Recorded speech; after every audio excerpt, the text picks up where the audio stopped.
Déco dans le présent pour mieux construire l'avenir. La chronique d'Interentreprise avec Francette Florimond. Bonjour, j'espère que vous allez bien. Hier, nous avons vu que la compagnie maritime française CMA-CGM a annoncé qu'elle ne charge plus de déchets sur ses bateaux depuis ce 15 avril pour un arrêt total effectif au 1er juin 2022. Une décision importante qui s'inscrit dans une pièce en 3 actes.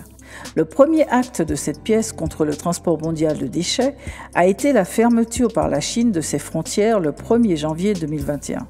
Le second acte s'est produit également ce mois de janvier 2021. En effet, la Convention de Bâle signée en 2019 par les 38 pays membres de l'OCDE, l'Organisation de coopération et de développement économique, a pris la décision qu'à compter du 1er janvier 2021, seuls seront exportés vers les pays extérieurs les déchets dits propres et ou recyclables.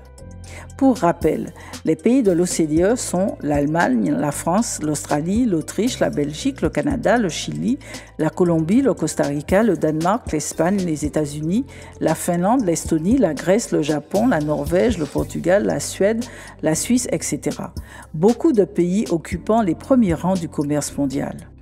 Le troisième acte s'est tenu en octobre 2021 quand l'Union européenne a annoncé qu'elle veut limiter puis interdire l'exportation des déchets des pays membres de l'Union.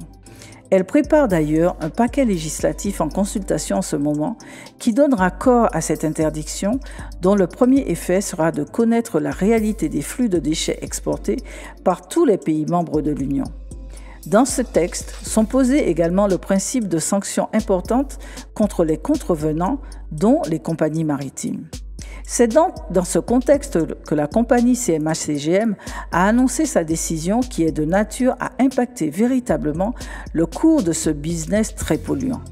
Ce type de position de rupture s'est déjà produit par le passé. Rappelez-vous, malgré l'abolition de l'esclavage par la loi, ce business a perduré et c'est quand les navires négriers ont été arraisonnés qu'il a véritablement décliné. Parce que, quand la logistique ne suit pas, le business, aussi lucratif soit-il, s'écroule. À demain, prenez soin de vous. Déco dans le présent pour mieux construire l'avenir. La chronique d'Interentreprise avec Francette Florimond.